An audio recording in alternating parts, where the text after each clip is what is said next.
Hello friends, good morning. Today we are going to read the second read of our third unit of textbook of Standard 12 English. આજે આપણે ધોરણ 12ની અંગ્રેજીની ટેક્સ્ટબુકના third યુનિટના second read stress control exercise જોવા જઈ રહ્યા છીએ. So open your textbook on page number 31. Page number 31 ઉપર તમારી ટેક્સ્ટબુક જુઓ. The title is stress control exercise. Stress control એક્સરસાઇઝના સંદર્ભમાં આપણે ફર્સ્ટ રીડમાં જોઈ ગયા હતા. હવે એના સંદર્ભમાં બીજો વધારે આગળ જોઈએ છે. હવે જો એમાં પેજ નંબર 32 ઉપર જોશો તો ગ્લોસરી આપેલી છે. So first of all we are going to read the glossary. There are some words and their meaning in English only. I'm going to explain you in Gujarati also.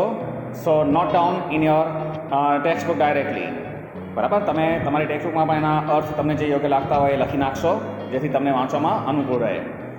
The first word is tranquility. Tranquility means calmness. Calmness એટલે શાંતિ, પરમ શાંતિ, એકદમ શાંતિની અનુભૂતિ હોય, ટ્રેન્ક્વિલિટી, કામનેસ. Serenity એટલે peacefulness, એનો પણ અર્થ થશે શાંતિ. Peacefulness એટલે પણ શાંતિ. Cranial bones means skull bones, ખોપરીના હાડકા. ખોપરીના હાડકા, cranial bones means skull bones. Cerebrospinal fluid means fluid of brain. Cerebrospinal fluid એટલે કે મગજમાં રહેલું પ્રવાહી, મગજમાં રહેલું પ્રવાહી. સ્પાઇનલ કોલમ એટલે કે સ્પાઇન, કરોડરજ્જુ. બેકબોન એટલે પણ કરોડરજ્જુ લખેલું છે ગુજરાતીમાં. સ્ટ્રેસ ઇન્ડ્યુસ્ડ એટલે કોઝડ બાય સ્ટ્રેસ, ચિંતા અથવા બોજને લીધે જે પરિસ્થિતિ ઉદ્ભવતી હોય, ચિંતા અથવા બોજને લીધે જે પરિસ્થિતિ ઉદ્ભવતી હોય એના માટે આપણે સ્ટ્રેસ ઇન્ડ્યુસ્ડ શબ્દ ઉપયોગ કરેલો છે. Scalp. Scalp means skin on top of the head, માથાની ઉપર રહેલી ચામડી. આપણું માથું છે, અંદર રહેલી ખોપરી, હાડકાની ઉપર માત્ર એક સ્કિન, પાતળું એક સ્કિન લેયર આવેલું હોય છે, ચામડીનું એક પાતળું પડ છે જેના ઉપર હેર ગ્રો થયેલા છે. બરાબર, એને સ્કેલ્પ કહેવાશે. Okay, so let start the lesson.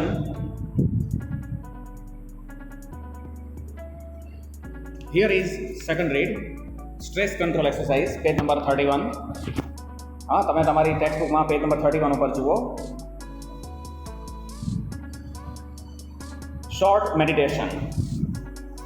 હવે બહુ એવી ટૂંકી પદ્ધતિ જે તમે ધ્યાન ધરી શકો એ માટેની અહીંયા સજેસ્ટ કરેલી છે. Make yourself comfortable and close your eyes. હવે એક શોર્ટ મેડિટેશન છે, એના માટે શું છે કે તમે આરામપ્રદ રીતે તમારી જગ્યાએ ગોઠવાઈ જાઓ. બરાબર, આંખો બંધ કરો. Second point, choose a word that symbolises calmness to you. હવે એવો એક શબ્દ પસંદ કરો કે જે તમારા માટે શાંતિનું પ્રતીક હોય, એવો એક શબ્દ પસંદ કરો. હવે એમાં કેટલાક એક્ઝામ્પલ આપે છે. હાર્મની છે, ટ્રેન્ક્વિલિટી છે, સેરેનિટી, પીસ, રિલેક્સ, આ બધા શબ્દો છે. હવે આ બધાનો શબ્દ શું થાય છે? હાર્મની એટલે સુસંવાદિતા, બરાબર. ટ્રેન્ક્વિલિટી એટલે કામનેસ, શાંતિ. સેરેનિટી એટલે પણ શાંતિ. પીસ એટલે પણ સેમ મિનિંગ. રિલેક્સ, આરામ, હળવાશ અનુભૂતિ કરી. હવે તમને જે વર્ડથી શાંતિની અનુભૂતિ થતી હોય એ વર્ડ તમે એક પસંદ કરી લો. Meditate on your chosen word. હવે તમે જે પસંદ કરેલો શબ્દ છે એના ઉપર તમે જરા ધ્યાન કેન્દ્રિત કરો, એના ઉપર ધ્યાન ધરવાનો પ્રયત્ન કરો. Visualise scenes that tie in with the word or build up mental images. હવે તમે એ શબ્દ સાથે જોડાયેલો કોઈ પણ દ્રશ્ય છે એને તમે જોવાનો પ્રયત્ન કરો. તમારા મનની અંદર અંતઃચક્ષુથી તમે એને જોવાનો પ્રયત્ન કરો. વિઝ્યુલાઇઝ એટલે જોવું. Visualise scenes that tie in with the word or build up mental images. અથવા તો એવી માનસિક છબી, એવી આકૃતિ ઊભી કરો દેટ ઇલિસ્ટ્રેટ્સ ધ વર્ડ, જે આ શબ્દનું ઇલિસ્ટ્રેટ એટલે વર્ણન કરતું હોય.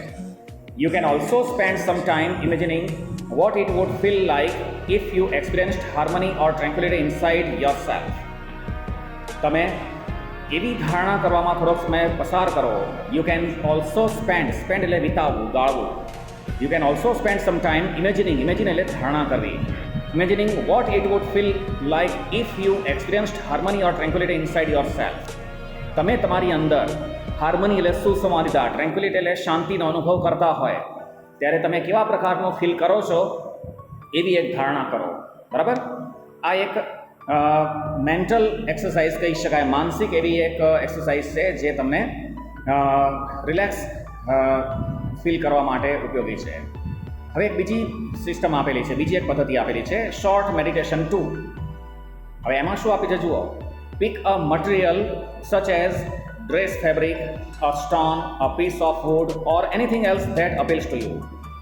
કોઈ પણ એવો એક મટીરિયલ લો, જેમ કે ડ્રેસ ફેબ્રિક, કપડાનો કોઈ પણ કાપડનો ટુકડો હોય, કોઈ સ્ટોન એટલે પથ્થરનો ટુકડો હોય, પીસ ઓફ વુડ કોઈ લાકડાનો નાનો ટુકડો હોય, અથવા કોઈ પણ એવી વસ્તુ કે જે તમને વધારે પ્રભાવિત કરતી હોય. With your eyes closed explore the texture of this material. આંખો બંધ કરીને એનું જે બંધારણ છે, ટેક્સચર, વણાટ છે, એનું બંધારણ છે એને તમે અનુભવવાનો પ્રયત્ન કરો. કપડું છે તો એનું વણાટ કેવું છે તો તમે આંગળી અને અંગૂઠાની વચ્ચેથી સ્પર્શ કરીને તમે અનુભૂતિ કરી શકો. લાકડું છે તો લાકડાની સપાટીને સ્પર્શ કરીને તમે ફીલ કરી શકો. Spend at least 2 minutes doing this. 2 minute જેટલો સમય તમે આ રીતે વિતાવો. Next, give your brain oxygen heat. હવે આ રીતે તમે આમાં જે રીત સજેસ્ટ કરેલી છે એમાં તમે તમારા બ્રેઇનને ઓક્સિજન પૂરો પાડી શકો છો. ઇનફ ઓક્સિજન જ્યારે મળતું રહેશે ત્યારે તમે સ્વાભાવિક રીતે સ્વસ્થતાની અનુભૂતિ કરતા જશો. બરાબર. Half the problem with being stressed and unable to concentrate properly is that you don't breathe deeply enough to supply your brain with sufficient oxygen. હવે અડધી સમસ્યા ચિંતિત અથવા બોજયુક્ત બનવાની. સ્ટ્રેસ એટલે ચિંતિત અથવા બોજયુક્ત. Unable to concentrate properly. Concentrate એટલે ધ્યાન કેન્દ્રિત કરવું. યોગ્ય રીતે ધ્યાન કેન્દ્રિત ન કરી શકવાની બાબત છે, અથવા તો તમે ચિંતાયુક્ત અથવા બોજયુક્ત બનો છો. તેમાં અડધી સમસ્યા તો ત્યારે થતી હોય છે that you don't breathe deeply enough. તમે પૂરતા પ્રમાણમાં ઊંડો શ્વાસ લેતા નથી, જેથી to supply your brain with sufficient oxygen, જેથી તમારા બ્રેઇનને પૂરતા પ્રમાણમાં, સફિશિયન્ટ એટલે પૂરતા પ્રમાણમાં ઓક્સિજન સપ્લાય થતો હોય. એટલે પહેલાં પૂરતી શ્વાસોશ્વાસની પ્રક્રિયા આપણી નિયમિત હોવી જોઈએ. જો શ્વાસોશ્વાસની પ્રક્રિયા પૂરતી નિયમિત રહેતી નથી તો આપણે સ્ટ્રેસ ફીલ કરતા હોઈએ છીએ. બરાબર. When we get stressed we tend to hold our breath. જ્યારે આપણે ચિંતિત અથવા બોજયુક્ત સ્થિતિમાં હોઈએ ત્યારે આપણું વલણ એવું હોય છે કે આપણે આપણા શ્વાસને અટકાવીએ, અવરોધીએ છીએ. વી ટેન્ડ એટલે વલણ. We tend to hold our breath. આપણે આપણા શ્વાસને અવરોધીએ છીએ. Or only breathe in a shallow way. Shallow એટલે છીછરું, અથવા તો બહુ ઓછો એવો છીછરા પ્રમાણમાં શ્વાસ લઈએ છીએ. શ્વાસ બહુ ઊંડા નથી લેતા, પણ થોડા લઈએ છીએ. Using only the top part of our lungs. Lungs એટલે ફેફસા. ફેફસાનો માત્ર ને માત્ર ઉપરનો ભાગ કાર્યાન્વિત થતો હોય એવી રીતે આપણે ઓછા શ્વાસ લઈએ છીએ. In order to deepen your breathing. તમારી શ્વાસોશ્વાસની પ્રક્રિયાને વધારે ડીપન એટલે વધારે ગહન બનાવવા માટે. And gate oxygen all the way up in to the brain again. અને ફરીવાર ઓક્સિજનમાં અને ફરીવાર બ્રેઇનમાં ઓક્સિજન પૂરતું પહોંચાડવા માટે do the following exercise for 2 minutes. હવે નીચે જે બતાવેલી એક્સરસાઇઝ છે 2 મિનિટ જરા કરી જુઓ. હવે અહીંયા કેટલાક પોઈન્ટ્સ એના સજેસ્ટ કર્યા છે એક્સરસાઇઝ માટે. ફર્સ્ટ પોઈન્ટ જુઓ. Rub both your hands together four A moment to create energy. Rub એટલે ઘસવું. એનર્જી ક્રિએટ કરવા માટે, ઉર્જા ઉત્પન્ન કરવા માટે તમે તમારા હાથની હથેળીઓ છે એ એકબીજા સાથે ઘસો. સેકન્ડ પોઈન્ટ જુઓ. Place your palms one on top of the other on the area just below your navel. Navel means નાભી. તમારી નાભીથી બરાબર ઉપરના ભાગે, તમારા નાભીથી બરાબર ઉપરના ભાગે તમારી હથેળી એકબીજા ઉપર હથેળી મૂકો. બંને હથેળી એકબીજા ઉપર નાભીના ભાગે મૂકો. બ્રીથ કોન્શિયસલી ઇન્ટુ યોર બેલી. બેલી એટલે પેટ. હવે સભાન રીતે તમે શ્વાસ અંદર ભરો અને તમને એમ લાગે કે તમારા પેટમાં હવા આવી રહી છે, ઓક્સિજન આવી રહ્યો છે, શ્વાસ ભરાઈ રહ્યો છે. Making your palm rise every in breath. પ્રત્યેક શ્વાસ તમે અંદર ભરતા હોય ત્યારે તમારી હથેળીઓ એનાથી ઉપર નીચે થતી રહે તે રીતે કોન્શિયસલી તમને એવું લાગે કે તમે પેટ ઉપર હાથ મૂક્યો છે તો શ્વાસ જે અંદર ભરો છો તો પેટ સુધી જાય છે અને તમારી હથેળી પણ એ પ્રમાણે ઉપર નીચે થશે. Next point. Breathe consciously into your belly, making your palms rise every in breath. Imagine breathing oxygen into your brain. તમારે એવી ધારણા કરવાની છે કે આ તમે ઓક્સિજન શ્વાસમાં ભરી રહ્યા છો એ તમારા મગજ સુધી પહોંચી રહ્યો છે. પછી એના પછી એક બીજી એક્સરસાઇઝ આપેલી છે ધ ક્રાઉન પુલ. હવે ક્રાઉન પુલ એક્સરસાઇઝ, બરાબર. હવે આમ જુઓ તો ક્રાઉન એટલે મુગટ, પણ અહીંયા ટોપ પાર્ટ ઓફ અવર હેડની વાત થાય છે, બરાબર. માથાનો જે ઉપરનો ભાગ છે એના સંદર્ભમાં અહીંયા એક એક્સરસાઇઝ સજેસ્ટ કરેલી છે. When we breathe there is a microscopic movement of the cranial bones. જ્યારે આપણે બ્રીથ એટલે શ્વાસ લઈએ ત્યારે આપણા ક્રેનિયલ બોન્સ એટલે ખોપરીના હાડકામાં માઇક્રોસ્કોપિક મૂવમેન્ટ એટલે સૂક્ષ્મ હલનચલન થતી રહેતી હોય છે. which in turn allows the cerebrospinal fluid to move freely through the spinal column and the skull. જે cerebrospinal fluid એટલે ફ્લુઇડ ઓફ બ્રેઇન, મગજનું પ્રવાહી છે, તે સ્પાઇનલ કોલમ એટલે કરોડરજ્જુ તરફ મુક્ત રીતે, ફ્રીલી એટલે મુક્ત રીતે એ પ્રવાહીનું હલનચલન થાય છે, ભ્રમણ કરે છે. તો સ્પાઇનલ કોલમ અને સ્કલ ખોપરી તરફ એ મગજમાં રહેલું પ્રવાહી છે એનું ભ્રમણ થાય છે, એ હલનચલન કરે છે. વેન ટેન્સ્ડ ઓર અપસેટ, જ્યારે તમે ચિંતિત હોય છે, વિચલિત બની ગયા હોય છે ત્યારે, and don't breathe deeply enough, અને તમે પૂરતા પ્રમાણમાં ઊંડો શ્વાસ ભરતા નથી ત્યારે, this can result in bones in the skull becoming slightly stuck together. તો એના પરિણામે એવું થતું હોય છે કે સ્કલ એટલે ખોપરીની અંદર જે બોન્સ હાડકા છે એ સાધારણ સ્ટક એટલે જકડાઈ જતા હોય છે, એકબીજા સાથે ચોંટી જતા હોય છે. So that the fluid can not circulate properly, જેથી મગજમાં રહેલું પ્રવાહી છે યોગ્ય રીતે ભ્રમણ કરી શકતું નથી. મગજમાં રહેલું પ્રવાહી યોગ્ય રીતે ભ્રમણ કરતું હોય તો તમે ફ્રેશનેસનો અનુભવ કરશો, બરાબર. એટલે પૂરા શ્વાસ ઓક્સિજન સપ્લાય કરવો જરૂરી છે, પૂરા શ્વાસ લેવા જરૂરી છે. Next, crown pull influences the flow of cerebrospinal fluid in a positive way. Crown પુલની એક્સરસાઇઝ છે તે સેરેબ્રોસ્પાઇનલ ફ્લુઇડ છે, મગજમાં રહેલું પ્રવાહી છે, તેને સકારાત્મક રીતે પરિભ્રમણ કરાવડાવે છે. ઇટ હેલ્પ્સ કામ યોર નર્વસ સિસ્ટમ. એ તમારી નર્વસ સિસ્ટમ જે ચેતાતંત્ર છે તેને શાંત પાડવાનો પ્રયત્ન કરે છે. And can also often tech અવે હેડેક ઓર સ્ટ્રેસ ઇન્ડ્યુસ સ્ટમક એક. અને તેના લીધે ચિંતા અથવા બોધને લીધે તમને માથું દુખતું હોય અથવા તો પેટમાં દુખાવો થતો હોય તો એને પણ એ દૂર કરે છે, મટાડી દે છે. As well as helping you think clearly. તમને સ્પષ્ટ રીતે વિચારવા માટે પણ મદદરૂપ બનતું હોય છે. Place both of your hands with your fingers like palm on top of your head.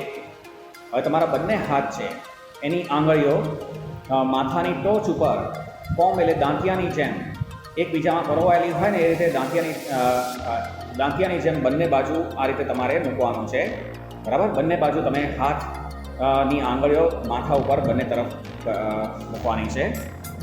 So that your on page number 32, so that your little fingers are touching your hairline at the front. જેથી તમારી જે આંગળીઓ છે, છેલ્લી આંગળી છે, આંગળીઓના ટોચનો ભાગ છે તે તમારી હેરલાઇન, પાંખીને વચ્ચે સ્પર્શ કરે. માથામાં રહેલી પાંખી વચ્ચોવચ્ચ હોય તો એને સ્પર્શ કરે આંગળીઓ એકબીજાને, તે રીતે તમારે બંને તરફ હાથ મૂકવાના છે. Firmly press down on to your skull. માથા ઉપર રહેલી જે સ્કિન છે, વાળ જેના ઉપર ઉગેલા છે તેના ઉપર તમે સાધારણ દબાણ આપો. And pull your fingers away from the mid line. અને જે મધ્યરેખા છે તેનાથી દૂર જાય તે રીતે તમારે તમારી આંગળીઓને ખેંચવાની છે. સાધારણ દબાણ આપી અને માથા ઉપરથી સાધારણ ખેંચવાની છે, એટલે સાધારણ એવી મસાજ જેવી અનુભૂતિ થશે. And pull your fingers away from the mid line, combing outwards with each hand. અને દરેક હાથથી જાણે તમે કોમ્બિંગ કરતા હોય, દાંતિયાથી ઓળાવતા હોય ને એવી તમને ફીલ થશે. એક રીતે મસાજ થશે હળવા હાથે. Now place your hands in the same way higher up on the mid line of the head. હવે ફરીવાર છે તમારો હાથ છે એ માથામાં ઉપરની બાજુએ મધ્યરેખાને સ્પર્શે તે રીતે મૂકવાના છે. And repeat the procedure. આ પ્રક્રિયાને તમારે ફરીવાર રિપીટ કરવાની છે. Now place hands even further back on your head towards the crown. હવે માથાની ટોચમાં સાધારણ પાછળની બાજુએ તમારે એ રીતે બે હાથ મૂકવાના છે અને આંગળીઓ સાધારણ દબાણ કરી અને ખેંચવાની છે, મસાજ થાય. And repeat the procedure. અને આ પ્રક્રિયાને તમારે રિપીટ કરવાની છે, બરાબર. જેનાથી માથામાં હળવી મસાજ થશે. હળવી મસાજ થશે એટલે સેરેબ્રોસ્પાઇનલ ફ્લુઇડ છે એ પોઝિટિવ વેમાં મૂવ થશે અને તમે સારી અનુભૂતિ કરશો. બીજો એક અહીંયા આપેલી છે એક્સરસાઇઝ મેન્ટલ ક્વિક ફિક્સીસ. ઝડપી ઉપાય છે, માનસિક ઝડપી ઉપાય અહીંયા બતાવેલા છે. Put on some music you like. તમને પસંદ હોય તેવું મ્યુઝિક તમે ચાલુ કરો, વગાડો. And dance to the room, અને રૂમમાં ડાન્સ કરો. હવે આના માટે આવું જો કરવું હોય તો ઘરના લોકોની પહેલાં જાણ કરીને પછી કરવાનું. તો પેરેન્ટ્સને કદાચ થોડું દુઃખ લાગે, મજાક કરું છું કે ભાઈ એમનો દીકરો કે દીકરી આવું કેમ કરે છે, મ્યુઝિક વગાડે નાચવા કેમ લાગે છે.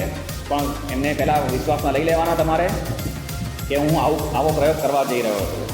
બરાબર. Put on some music you like and dance to the room. This creative activity exercise is the right side of the brain. હવે આ ક્રિએટિવ એક્ટિવિટી છે, સકારાત્મક પ્રવૃત્તિ છે, જે તમારા મગજની જમણી બાજુની એક્સરસાઇઝ આપશે. And help rebalance your brain, અને તમારા મગજની સમતુલા જાળવવા માટે મદદ બનશે. Get fish tank. હવે એક્વેરિયમની વાત થાય છે, માછલી ઘરની વાત થાય છે. બરાબર. Get fish tank. હવે નાનું એવું બોક્સ હોય કાચનું, અને એની અંદર માછલીઓ ઘણા ઘરે રાખતા હોય છે. તો એ એક ફિશ ટેન્ક લો. Watch the fish swim around languidly, અને બિલકુલ આરામથી એ માછલીઓને પાણીમાં તરતા જુઓ. This allows your mind to calm down. હવે આ પ્રકારની પ્રવૃત્તિ છે ને એ તમારા મનને શાંત પાડે છે. Write down all your worries, putting them on a piece of paper gets them out of your brain. ઘણીવાર હોય છે ને કે તમારા મનમાં ચાલી રહેલી ચિંતા, બોજ છે એ તમારે બહાર કાઢવું જોઈએ. હવે એ પેજ ઉપર લખવાના માધ્યમથી તમે એને બહાર કાઢો છો. બરાબર. એટલે તમારી જે મનમાં રહેલી ચિંતાઓ છે એ બધી ચિંતાઓ બહાર કાઢવા માટે તમે put down them on a piece of paper, કાગળ પર લખી નાખો તમને કઈ કઈ બાબતોની ચિંતાઓ થઈ રહી છે. Get out into nature and walk. બીજું એક સજેશન કરેલું છે કે તમે બહાર પ્રકૃતિમાં આવો, ચાલો, ખુલ્લા વાતાવરણમાં ચાલવાનો પ્રયત્ન કરો. Concentrate on what is right now rather than what might happen tomorrow. આવતીકાલે શું બનશે એના કરતાં વિશેષ અત્યારે હાલ જે ઘટના થઈ રહી છે એના ઉપર તમે જરા ધ્યાન કેન્દ્રિત કરો. કોન્સન્ટ્રેટ એટલે ધ્યાન કેન્દ્રિત કરવું.